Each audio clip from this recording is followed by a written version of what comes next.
அந்த கைக்கு கீழே பார்த்தீங்கன்னா ரொம்ப ரொம்ப அழகா இருக்கிற மாதிரி நான் வைக்க போறேன். இப்போ நீங்க என்ன பண்றீங்கன்னா பார்டரை நல்லா வச்சு ஒரு ஸ்டிச்சிங் போட்டுக்குங்க. ஃபர்ஸ்ட் மேல் தையல் போட்டுக்குங்க.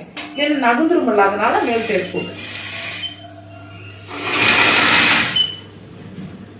சமமா வச்சு ஒரு மேல் தையல் போட்டீங்கன்னா வச்சு அடிக்கிற போது உங்களுக்கு ரொம்ப ஈஸியா இருக்கு. நீங்க தைரியமா வச்சு நீட்டா அடிச்சிடலாம்.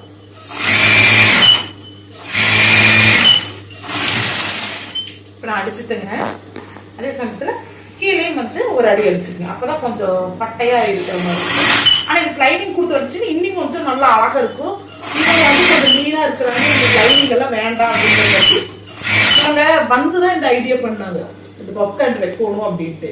அதனால நான் 1.25 மீட்டர் எடுக்கிறது 1 மீட்டர்லயே நான் அட்ஜஸ்ட் பண்ணி தைச்சிட்டு இருக்கிறேங்க.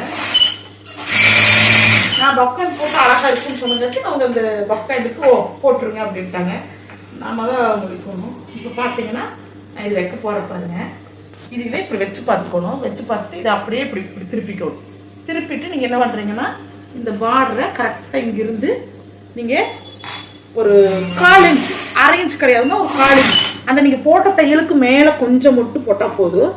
இப்போ நான் என்ன பண்றேன், அதுக்கு மேலேயே தைக்கிற பாருங்க.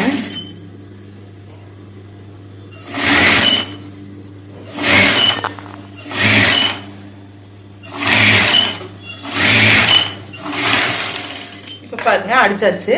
நீங்க வந்து இந்த இடத்துல ஒரு ஓவர்லாக் போடணுமா, சரிங்களா? நான் ஓவர்லாக் போட்டுக்குவேன். ஓவர்லாக் போட்டீங்கன்னா கொஞ்சம் பிசுறு இல்லாம பினிஷிங்கா நீட்டா இருக்கும். இப்ப பாருங்க ஓவர்லாக் இல்லாதவங்க பிசுறு இல்லாம கட் பண்ணி எடுத்துக்கங்க, சரிங்களா?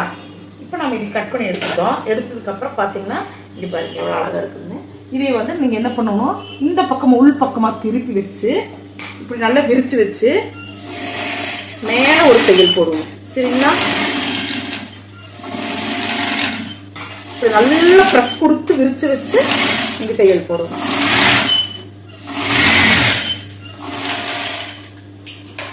இப்படி தையல் ஒரு தையல் போட்டாலும் சரி, இது பக்கத்துல இன்னொரு தையல் போட்டீங்கன்னா இன்னும் கொஞ்சம் அழகா இருக்கும்.